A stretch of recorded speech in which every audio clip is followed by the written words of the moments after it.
Okay, cool. Hi, everyone. So let's get started. Um, I want to just start with this living land acknowledgement. That's definitely a work in progress. Um, but I want to start with a lot of humility and gratitude as we are on and we will be gathered and learning on Lenapehoking, or also known as New York City, um, the ancestral lands of the Lenape peoples who have lived and stewarded this land long before the arrival of settlers. We recognize the historical and continued violence of settler colonialism, resulting in the genocide and the displacement of the Lenape and indigenous peoples around the world. We honor their stewardship of this land and all lands in the past, present, and into the future. I also want to honor the lives, labor, and legacies of enslaved and free Africans and Black people who built this city and also stewarded this land. I want to hold close these Black and Indigenous ancestors and value the enduring presence of their descendants. And just as the land is living, I hope that we can continue to strengthen these land acknowledgement and these living land acknowledgement in collaboration with other members of the community. So with that in mind, I just want to welcome us all.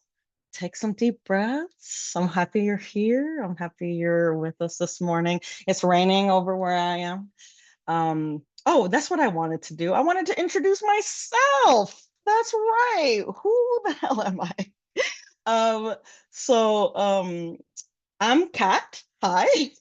I use she and they pronouns, and I'm the associate director of the Forefront Fellowship. So I'm the little guy that's over here doing all the little things, responding to your emails.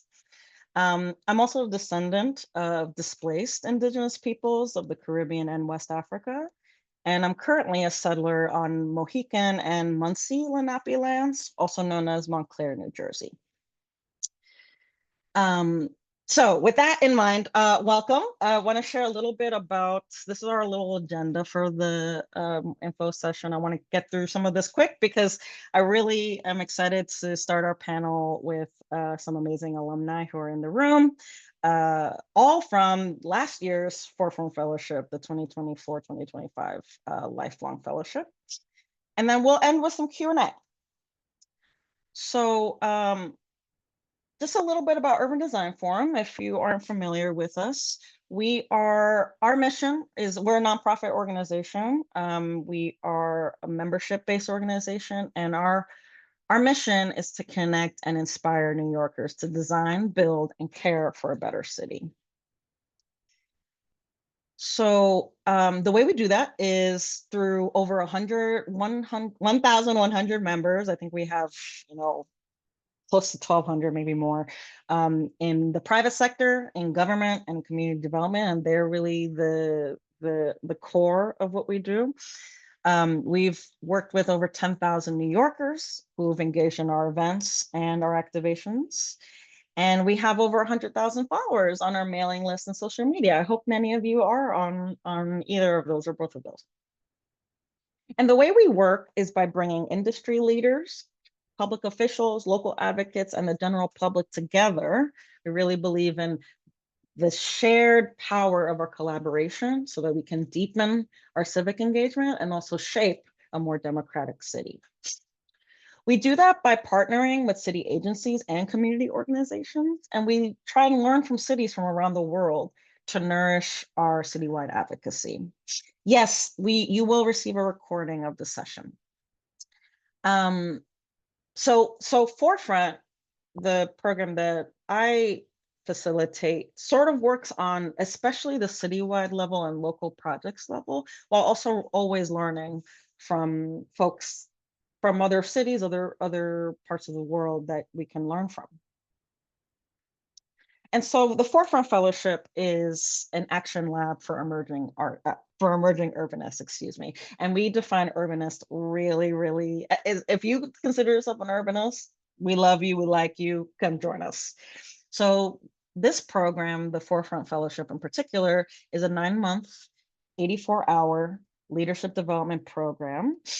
And fellows will explore different kinds of leadership in New York City, build your own leadership in New York City by connecting with changemakers who have made an impact at their organizations, their neighborhoods, and in city government. And fellows will take what they learn and create change through research and creative projects. So I'll talk a little bit more about that. So our work in progress theory of change is based on this model that Dr. Cindy Blackstock created when she was a social worker working with Indigenous young people in unceded Indigenous lands in Canada. I think it was the Blackfoot Nation. And if you've ever seen the Maslow's hierarchy of needs, you'll see that, and it's a really valuable structure for understanding, what are the core needs that an individual needs in order to be successful. And that was actually appropriated to a certain degree from this First Nations perspective, from the Blackfoot Nation, where self-actualization is not the top of the teepee. It's not the top of the pyramid. Instead, what we really want to think about is how self-actualization and building your individual leadership will support the leadership of your community, which will support the leadership of this city. So we're really thinking about it from how can we build each other up? How can we build you as prospective Forefront Fellows to create the vision that you wish to see, and we all wish to see in New York City.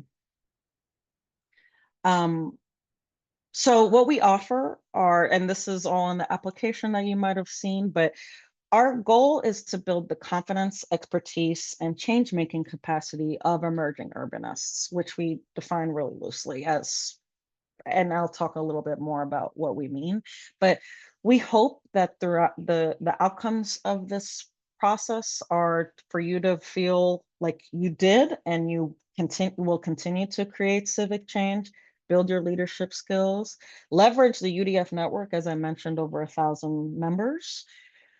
Take creative license, try new things, try new ways of working with each other, elevate your visibility. It's really important to us that we give you a platform. We give you a bigger platform for you to share your ideas.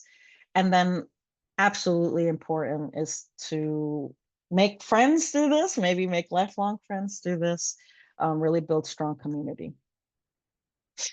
So what we ask for from every Forefront Fellow is to bring some of these principles, all of these principles, and I'm not saying be perfect at all of these. Not that perfection is never, ever, ever the goal.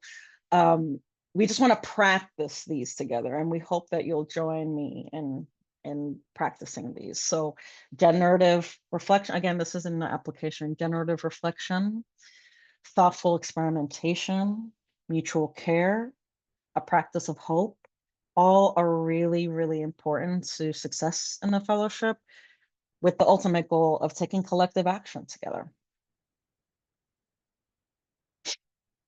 So, So I want to just give a quick rundown of some past Forefront cycles. So we're about to start our 10th cycle, but we've had 9 incredible cohorts, starting in 2016, all the way up into our very last cohort, that you'll hear some folks from that cohort. But we've had 9 incredible cycles of this program. We are learning a lot, and so I think I get a question a lot of like, who is a Forefront Fellow?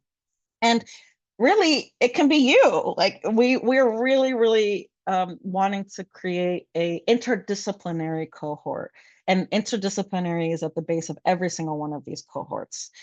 So over about I have here about 50% of our alumni, and out of these 9 cycles, have been architecture, urban design, and planning professionals, or at least have that background.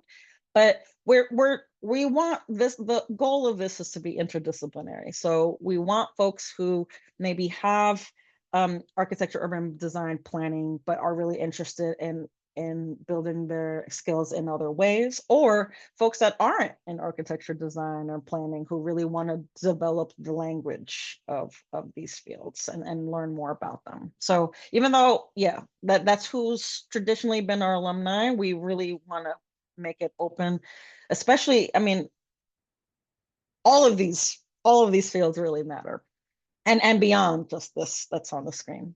I also want to share that about 60% of our alumni are people of color, and nearly 70% of our alumni are women and gender diverse individuals. Now, if you're not any of those things, that's okay, still apply, but just sharing with you that our alumni are really diverse in many ways. So the 10th cycle that we're on, Living Roots, I love this little logo.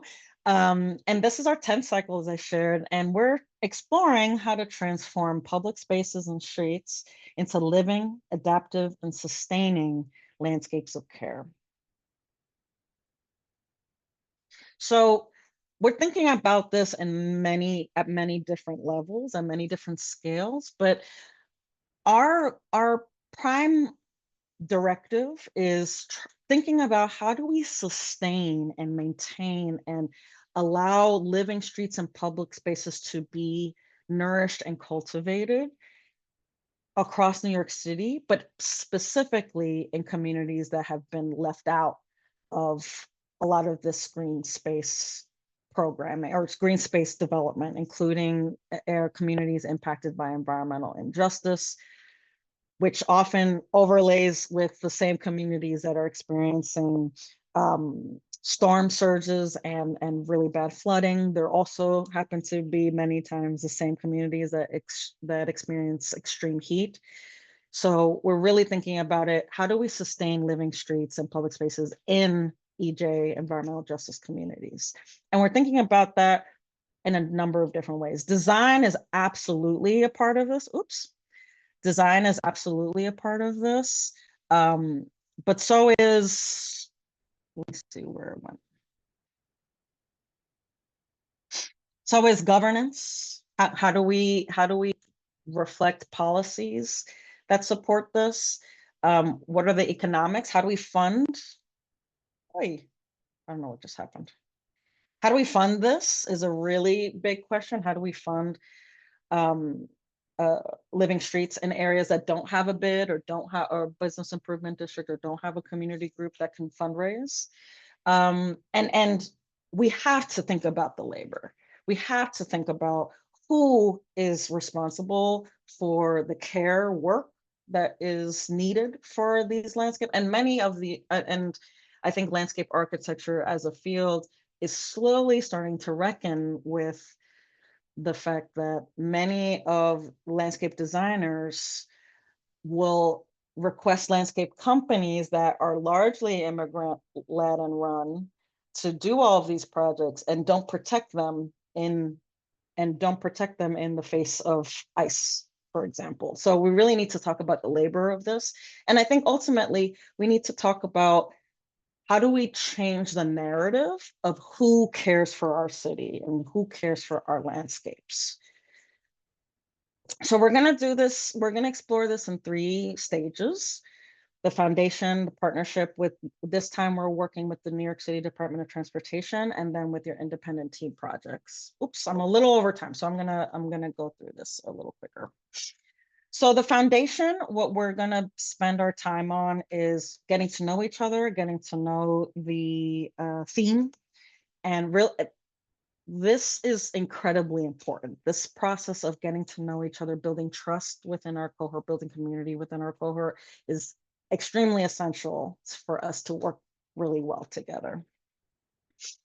Then we'll jump into our partnership with DOT, where we will go to different sites and meet with different people and learn about the landscape stewardship of these different places. So some of the people who are in the room, I was like, oh my gosh, that would be amazing if we could tour some of your spaces to learn more about how you steward green spaces in your neighborhoods.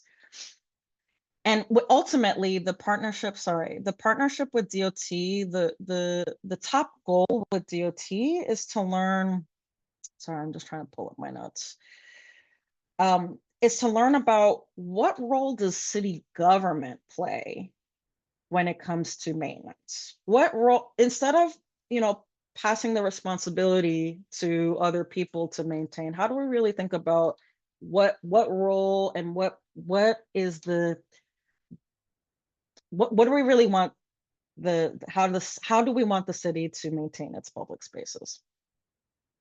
And then after doing some of that research, you'll use some of that research to develop your own independent team projects, and you'll create creative proposals that will envision a New York City's public spaces that are thriving, that are living, that are building community.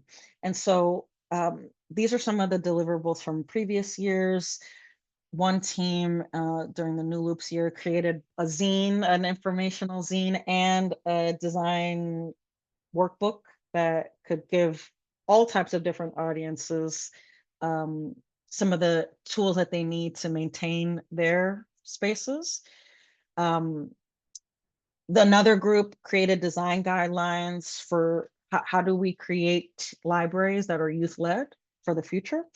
And then I also want to give a special shout out to these amazing stakeholders from the Lifelong Project. We hope that our capstone at the very end of the year can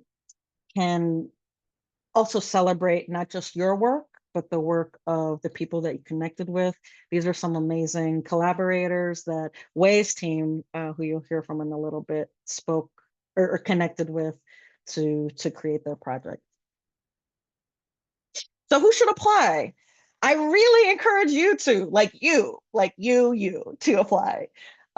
We find that this program is best suited for folks that are sort of early to mid-career urbanists. We say 5 to 10 years of experience. We're not counting the years of experience that you have, but we just find that folks that are fall between that 5 to 10 years of experience tend to get the most out of forefront. We also are really looking for deeply passionate and deeply motivated folks that have a personal or professional experience in the field. If you in the theme, if you um, have some personal experience in this, that's really also really valuable. We do require that everyone live or work in New York City and can attend all of our gatherings in person for right now.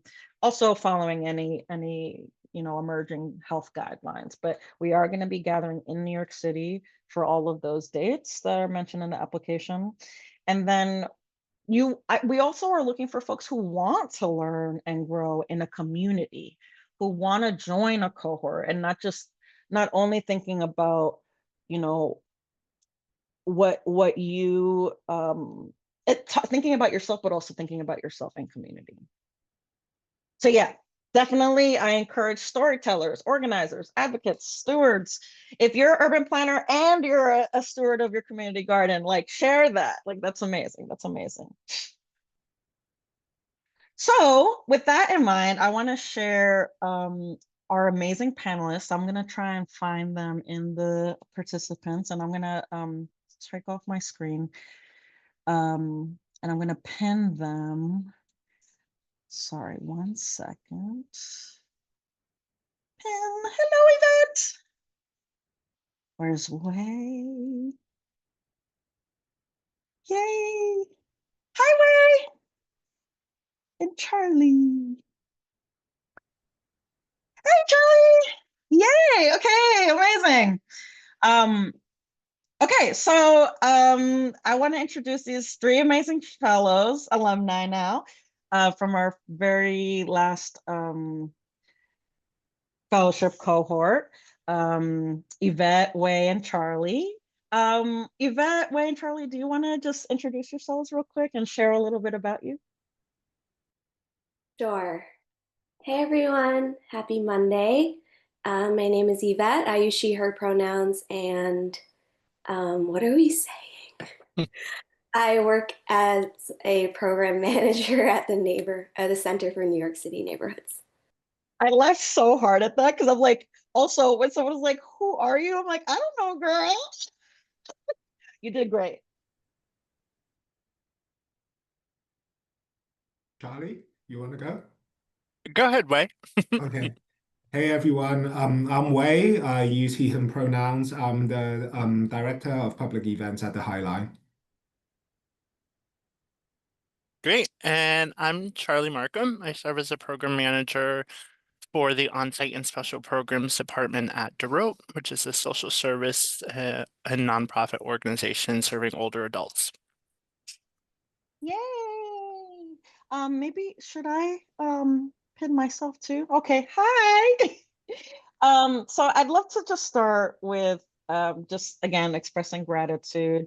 They're very busy people and they wanted to share their story with you all, prospective forefront fellows, because they have a lot to share and a lot of wisdom to share. But I want to first ask each of you if you could share why you applied to Forefront. Sure, I could go first. So I've bounced around the nonprofit world for like coming up to 20 years now. All my work has had something to do with older people up until this point. So when I saw the topic of last year, it just felt like a really, really good fit. I've worked in kind of placemaking, urbanism adjacent fields for like up to a decade now. And it just like, and I've always been a big fan of UDF anyway, having attended a lot of the events in the past to network. And yeah, it just seemed like a really good fit. So when I saw the topic, I jumped at it. Amazing. Charlie just let me know I need to spotlight for everyone. So let me just make sure that I spotlight you all for everyone. Okay, that's what I wanted. Thank you, Charlie. Add spotlight. Okay, great. Thank you, A. I'm happy to go. So, yeah, I mean, I think I had done a fellowship before, lifelong, and was uh, kind of got the bug for doing them, of just professional development, personal development, but looking for like continued community of change making. That was really impetus for me. And then the theme aging in place really resonated with my work. And I think I was really interested. I work directly with older adults, so I wanted to kind of understand the more kind of systematic structures and systematic barriers that were creating those barriers for aging in place in New York City. So I really wanted to understand that. And then also just as a person of color and being a part of the LGBTQ plus community, wanted to make sure that my voice was, and the voices that I work with were represented in the conversations that I thought were going to come out of this fellowship. So that was really of interest to me. And then, as Kat mentioned, learning the language. I have no background at all in urban design or architecture. So wanting to get more knowledge of that and have that kind of interdisciplinary focus was really interesting to me. So that's what really drove me. Thank you. For me, I actually hadn't heard of the Urban Design Forum until I applied, so it's okay if you're just hearing about it. I've always worked in housing policy, like career-wise, but I was interested in learning more and expanding holistically to think more about like neighborhoods, programming, and services. I'm also a yoga teacher on the side, and I've always been interested in teaching older adults and working with older people. So it's kind of like an interesting mesh of my professional and also personal interests.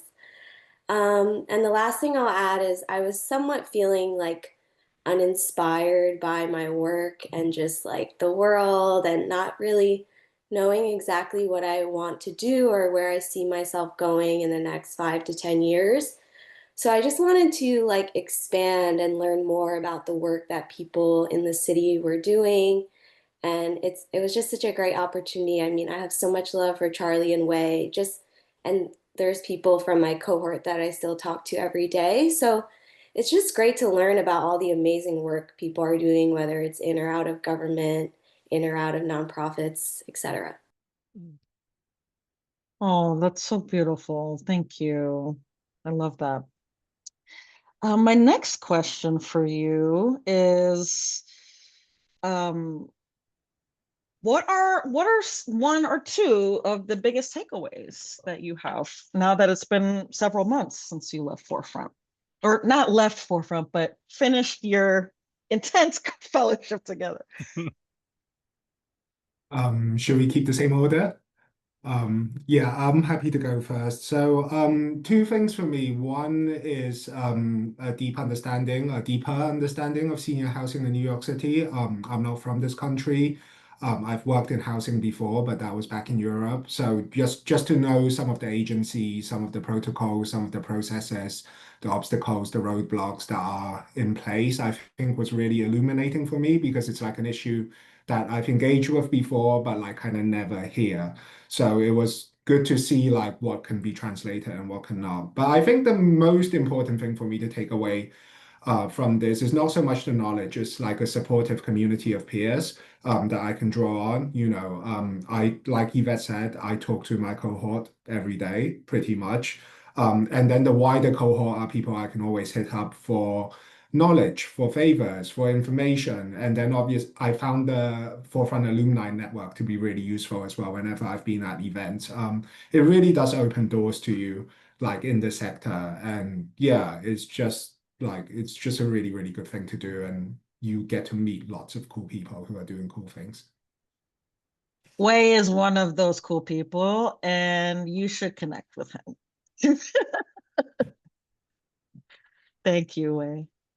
Yeah, I agree. I think holistically, I think walking away from this or, still being involved, is the community of it. It's so impactful to have people who are in different sectors and different pockets who come with a wealth of knowledge and information and understanding is so incredibly helpful. And personally, just even in times like this, having another person to talk to and feel like you're not crazy is really important, given the times that we're in. I think two things that really resonate for me is that even the strongest voices still feel at some point have felt like they were unheard. And so giving space to that, and the importance of centering those voices that are most impacted in the co-creation of what is built for them. There's a lot of things that happen in the city that are intended to be for people, but don't include those people in it. And so how do we change that narrative around that? And that even though that there are systems in places, there are so many cracks in the systems where people are falling through. And I think that was one of the biggest takeaways I got from our site visits, where we like went to a site that was set up specifically with the intention of doing one thing, and it was not being used at all in that way that it was meant to be. And so there was a huge gap in terms of what system was put in place and what was actually happening and the impact that was being made. So I think those two things, and I think there's always things to learn that you didn't know. Like for me, I work with older adults every day, but one of the biggest stories I got out of talking to our older adults is one particular older adult I talked to said to me, I had a big life and now I don't feel like I have a big life anymore. And we got to kind of dig through what that was and why she felt that way. And, I see this person every day and I didn't know that about her. And so I think even you'll learn so much even in the things that you already know. So there's so much room for growth and knowledge, and to have community and safe community in that has been really impactful. And yeah, I get to talk to people constantly who I engage with through my cohort. So yeah. Thank you, Charlie. Those answers are so good. So I'm gonna keep mine brief. One of my big takeaways was just don't be afraid to try something new and to grow and stretch. I think a lot of us as like whatever you want to call it, working professionals, you spend a lot of time like in your professional life just grinding it out and doing the things that you know how or that you think you're good at. And I think this was a good opportunity for me to try new things or to build skills that I was wanted to learn more about, like what is it like to lead a workshop, things like that that I didn't really expect when I had first signed up. So I think it's just great to stay open to things and remember that you can always grow. Wow, amazing. All three of you, but I really resonate that with that Yvette also because yeah, you were looking for inspiration and you went out and found it and were inspired by so many different people, different older adults that you connected with. Um, she also led interviews. Yeah, just so many great things. And for you did photography too? Like you did all of these things. Yeah, yeah, that was my favorite. That's what I was thinking about. Yeah, it's amazing. My next question is like real talk. How did you balance your work life? You all had full-time gigs while you were doing this, while, you have lives outside of this. You have dogs that need to be pet. And also doing forefront. How did you balance all of that? Real talk with great difficulty. Um, but I think it's just that to know that this is a commitment with like an end date in sight and that you got to hustle hard for the 9 months. And then at the end of it, you're going to come out having gained so much more from it. One of the things that really helps at the outset is getting like your manager's buy-in if you're working already, so that they are supportive of you doing this because actually some of the sessions will take place during working hours. So, different workplaces have different policies around that. I was lucky in that they allowed me to use like my work hours and do this as professional development in my last job. But I know for some people they were not, and they had to like kind of make up the hours in another way. So just to make sure you're clear what you're going into. My last job, was in events. So there are crunch times, sometimes forefront's really intense around the days that like we're organizing a big event, and yeah, you did kind of have to just burn the candle at both ends and put in the extra hour. At least that was my experience of it. I think it's useful just to kind of like make sure you have time to do all the things that you need to do to be you as well. Just like don't overcommit, know where you can cut things, know where you can delegate things, know where you can ask for help and support. And just know that actually during the period of this, maybe it means doing a bit less of something else and a bit more of this, and just kind of really balancing that. But it was tough at times. There were times where I thought I might have had to drop out. But I'm glad I didn't, and I'm glad I stuck it through. Thank you. I appreciate you. And I am glad that and I think you and your team you were very upfront, like, hey, I have an event this week. I'm not going to be able to join any meetings this week, but I'll be here next week. I think that you really communicated with your team when you needed extra support. Yeah, I second everything that Wei said. This is a commitment for sure, and I don't take that lightly. And saying that, yeah, you do, yeah, it is a 9 month process. Know that it will take work. It will take hours after your work. It will take hours in between your work. But it is so worth it. I think at the end of it, I'm really grateful that I had the opportunity. But yes, getting your job buy-in is really important because it does take some day hours or work hours and stuff like that. So I think that's important. But I will say I think the thing that really helped the most is that, and this is kudos to that Kat really set our group up to be transparent in our communication with each other and develop a rapport that allowed us to say, hey, this week I can give 90% and next week I can give 5%.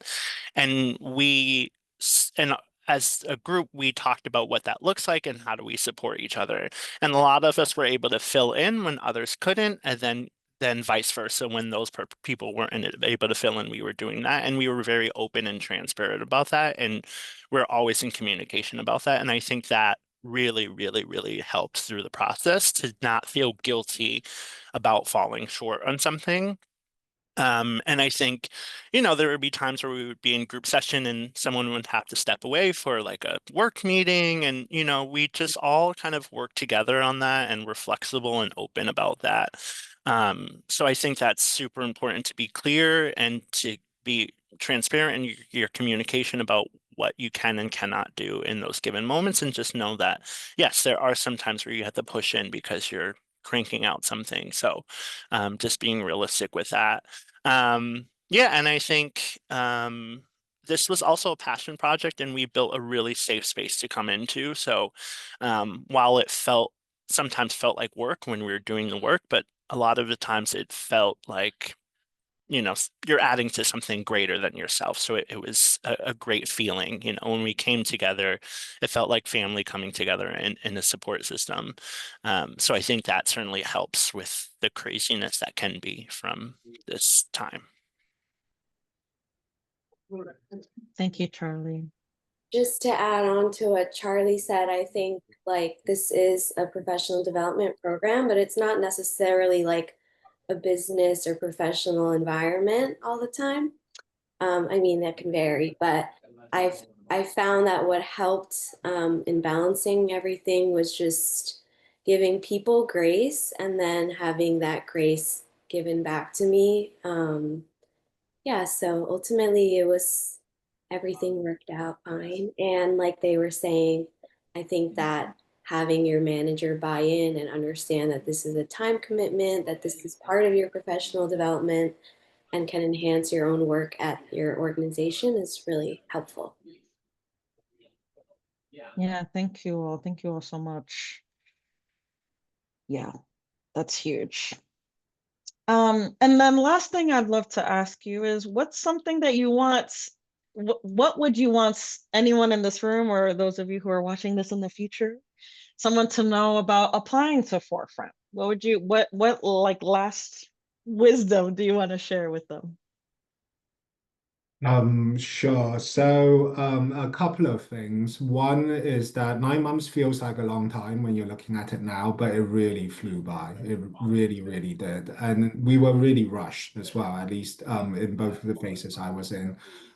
So related to that, I would say that if you're doing the sessions, like don't let perfect be the enemy of good.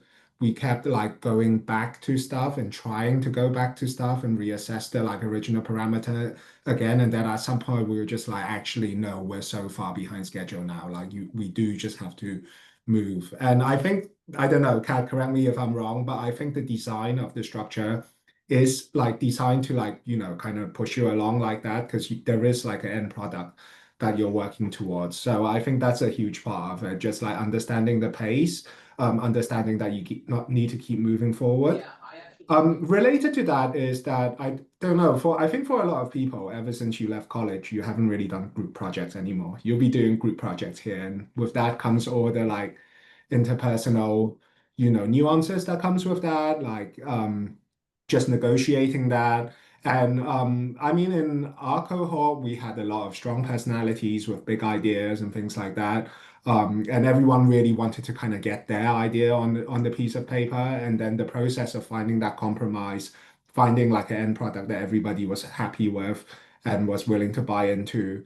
Like, for my group, it happened sort of organically, but I know it has to be kind of negotiated. So just like be aware that you're not going to get your own way all the time, and that's good. It's actually a good and healthy thing because you're learning how to work together. And that actually develops your skills as a professional as well, as an activist or whatever, where you have to collaborate with other people. So take it as the learning opportunity that it is. And yeah, just keep it moving. Thank you. Yeah, I second all of that. Yeah, 9 months will fly by and also will not feel like it enough time, which is crazy to think about. But yeah, I think the biggest thing, like I love what you said, Wei, about like changing your expectations of like what the end looks like. I think constantly being in navigation, and you're not going to be able to save the entire world through this 9 months. Just not going to be able to do all of it. So trying to be very clear about like what is a win for you in this situation is super important to figure out. Because again, you're not going to be able to tackle everything that you want to tackle in the time. It's important. And this leads to the question before, but I didn't really answer it about it's important to find time for self and self-preservation, because I think this process for me brought up a lot of personal stuff and a lot of like bias checks and checks on myself, or having to check in with people about my understanding of humanity and other people's understanding of that. And so I think it's important to find time for yourself throughout this process, and reflection for yourself of like what you're learning and what you're getting out of it. So yeah. Yes, and as you said before, especially in this political time, like we need each other more than ever, but we also need to do what we can to regulate and all of that. Thank you, Charlie. I remember I think it was the first day, Kat told us that we were in the room not to represent our organizations and to just bring yourself. And to that end, I think it's important to stay political or to be political, and don't be afraid to just shy away from things that you might think are controversial. Um, yeah, I think our cohort was good at that. The other thing is that I would say to be confident in yourself and remember that you have important skills to share and an important perspective. I think our fellowship was a lot better because of the people that I'm sort of in the urban planning sphere, and I really appreciated the perspectives of people that were maybe in things like philanthropy or caregiving or like disability. Just like it's really important to have different voices and different people in the room, and don't like doubt yourself and think like, oh, I don't have something to share. Everyone has a really important perspective. Hallelujah. Amen. Amen. Amen. I don't really know what amen means, but I feel it. Wow, that was beautiful. I think this was actually after a talk that Charlie and I had, where I was like, I ran to my computer and I was like, number one rule for fellows, you are enough, period. You are enough. You are enough. You are enough. You are enough. Um, I thank you so much, all three of you, Yvette, for that last piece. Way, Charlie. I mean, these three people are just like the best, you guys. If you don't already know, now you know. Just thank you so much, Charlie, Way, Yvette. I appreciate everything you brought to the fellowship and everything since. Thank you so much. Thank you. I mean, I want to keep spotlighting them, but we can also go into Q&A. So let me just share my screen real quick.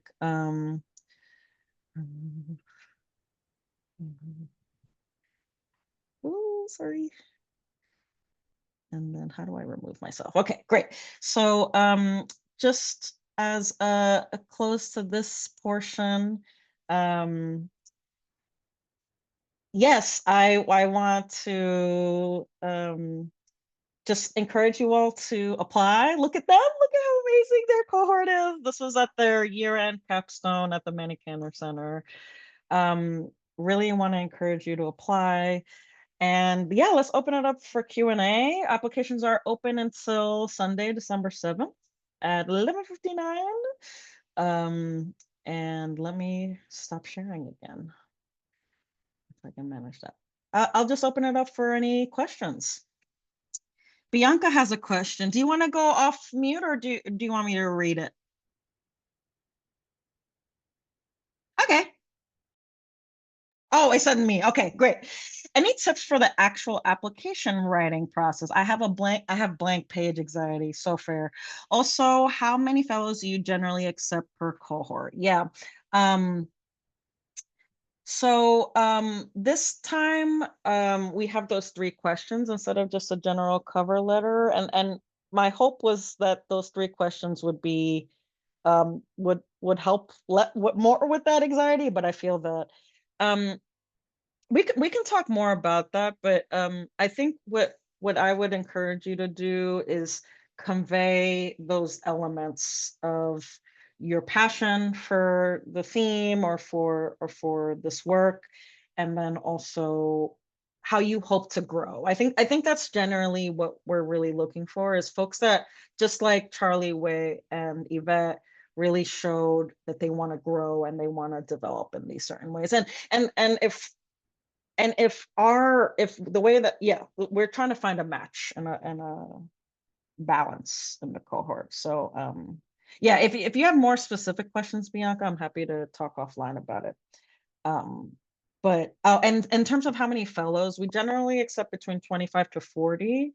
So and we generally have like usually 80 or so applications, but I think this year we're gonna have more. But yeah, I'm not sure. I'm not sure. Sally, I'll pass it over to you.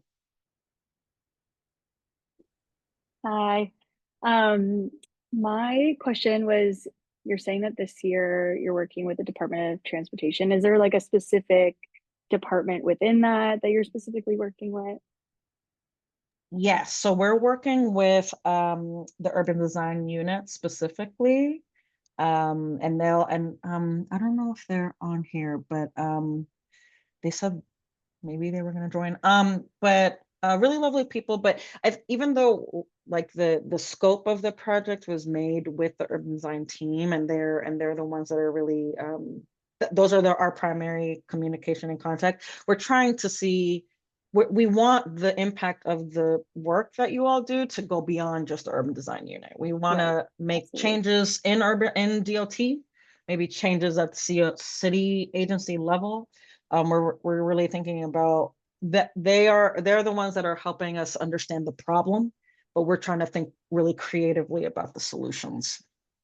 Okay, that makes sense. And do you work with other agencies like throughout it, or is it just kind of like you stick to the one kind of? I mean, for sure this year, so I mean, every city agency needs to be involved in this, particularly parks and Yeah. DEP. Mhm. Their DEP and parks are not our primary contacts. They're not the ones that are shaping the scope, but they're Right. definitely folks that you will connect with. Like I'm Okay. I'm trying my best to like have as many meetings as you can with city folks, but also with folks that are out in the fields. Okay. Amazing. Thank you. Yeah, thank you for your questions. Thank you too, Bianca, for your questions. I see that Aaron posted a question. Thanks, everyone. So inspiring. Yay. Kat, how are fellows' ideas and work brought into the public realm? Or is it mostly seen as a professional development opportunity? It's sort of both. It's sort of both. I mean, we're trying to balance process with products. And I think that ultimately what we want the fellows as well as our staff, UDF staff, as well as all the stakeholders that you interact with to start having at least some conversations and really driving impacts on these things that we've explored throughout the year. So, for example, last year with Lifelong, we were able to present the fellows' takeaways at the Cabinet for Older New Yorkers, which is a interagency collaboration um, to think about how do we build a better New York for older New Yorkers. So even though the process and the professional development stuff is really, really important, I think everybody is drawn to this fellowship because they want to also take some action and do some collective action in the theme. So that's definitely something that's important. But Charlie, Wayne, if you're still around, what would you say to that question of like how do you bring your ideas into the public, and how do you push your ideas past the fellowship? Yeah, that's a great question to ask. So I think it came a lot through the second half of our fellowship, which was individual group projects that we were doing. And a lot of that we engage with community partners, stakeholders, community organizations to lead workshops. And so I think that really helped get our thoughts and ideas into the community and amongst other organizations that were doing the work or that we were hoping that would do the work. So I think that was really a big thing for me. And also that report that we did for HPD.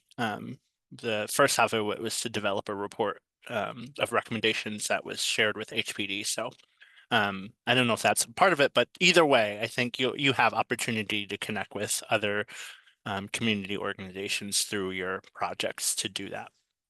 Yeah, absolutely. I think that's a great point about like who can be the champion for your work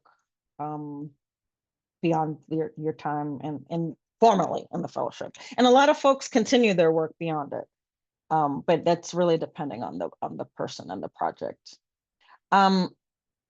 I saw a really great question. I mean, a bunch of different questions. There's no interview component. We just go off of only your written material, so make them count. Yeah, I want to answer all these questions. If you're able to stay after, I will continue answering these questions. If you have to go, maybe you can check out the recording after. But I just want to recognize that it's 1 o'clock. So if you need to do your thing, if you haven't eaten yet, if you haven't drank water yet, go do your thing. And I'm going to send this recording to everyone who registered, which should be you, after this. So if you need to hop off, totally get it. But I'll keep answering some of these questions. So, okay, Ox had a great question of how much of the spirit of this year's theme, Ox, if you're still here, feel free to unmute, but is the spirit of this year's theme is centered around developing out social infrastructure for public spaces versus physical maintenance and revitalization? Is the main focus how to maintain and steward sustainable green spaces? Or are there also interests in how to better design public spaces to support community needs? Okay, wow, yes. I would say all of the above to a certain extent. I think if I were to narrow down from what you said, the core point is, yes, the focus is how to maintain and steward sustainable green spaces, but we can't answer that question without good design. Like we need, I think one of the asks from DOT is how do we develop designers to not only think about the ribbon cutting, but think about how do their spaces live beyond the ribbon cutting 5, 10, 15, 20 years into the future? How do we think about how do we design our landscapes for that? I mean, I think another thing, if you've been seeing some of the amazing work coming out about what are some climate mitigation strategies that we should all be trying to do. And a lot of times the number one like strategy is implement more green spaces and create more effective green spaces. But a lot of those spaces, or a lot of those articles don't talk about how to maintain those spaces into the future. So it's definitely a design question. But it's also about how do these public spaces really work for the communities that they're going to be in. So I would say it's sort of a combination of all of those things that you mentioned. But we're really thinking about landscapes and whatever in its many forms. I hope that answers your question.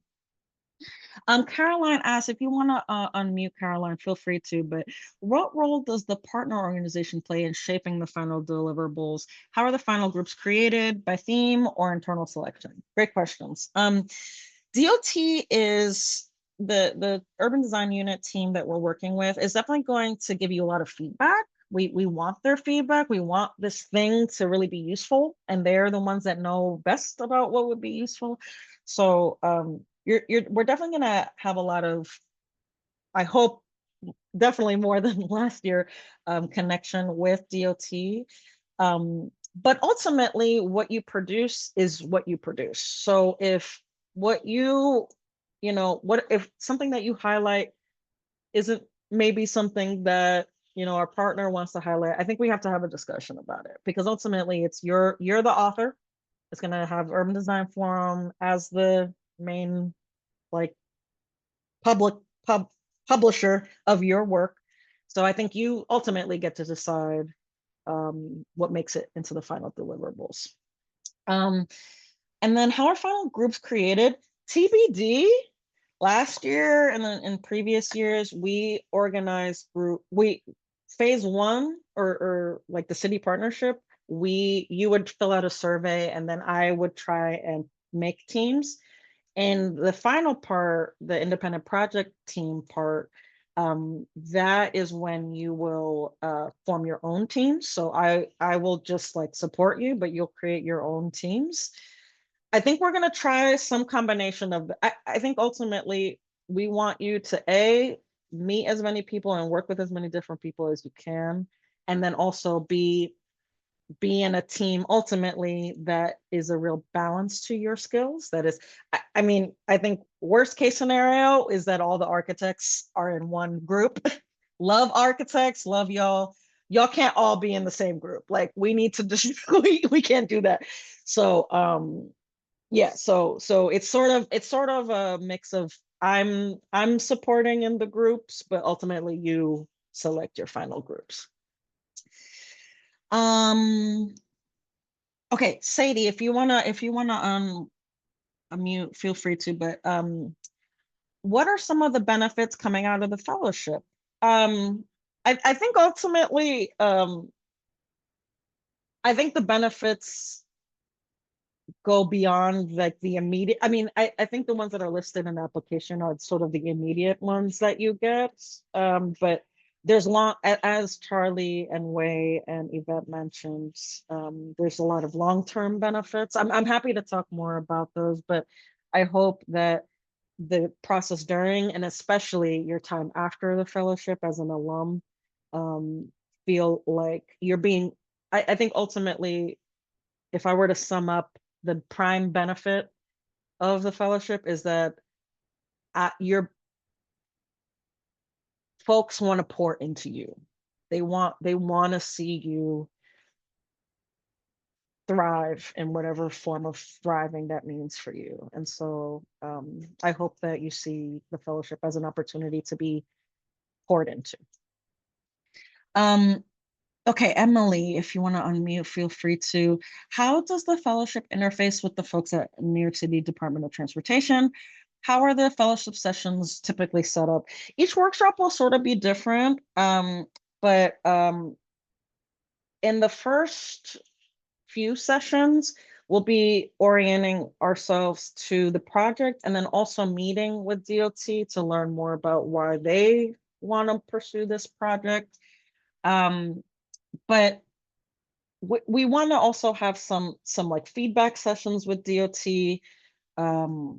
throughout the fellowship, so that they can just like be about a sounding board for you to say, hey, this is what we're thinking. What do you think about this project? I don't know if I really answered Emily's full question. How are fellowship sessions typically set up? Oh. We'll have breakfast. That's definitely what we'll have, but that's they're all going to be so different.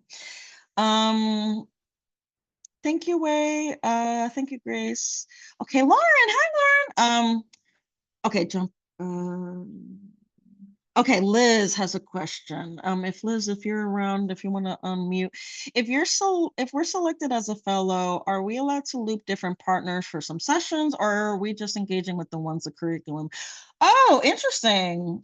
I mean, I think that I have a curriculum, and certain objectives, but I think I'd love to learn more about who else you would love to. I mean, I think the curriculum is both a representation of like what we've heard alumni really value, in the learning.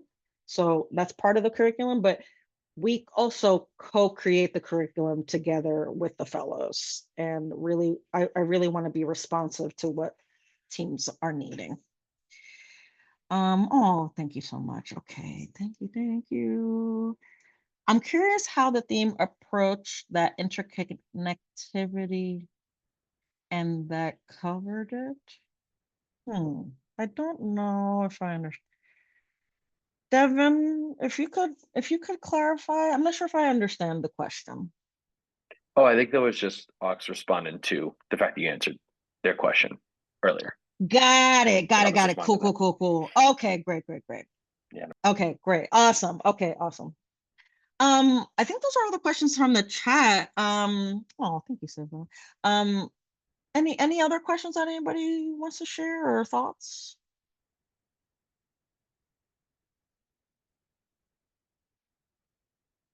Yay, okay. Well, you know where to find me. Just holler. Uh Yay. Okay, thank you. Okay, thank you guys. You're the best. Thank you for staying 10 minutes later. I appreciate y'all. See you later. Bye. Thank you. Thank you. Oh, hey, Luca. Oh, hey.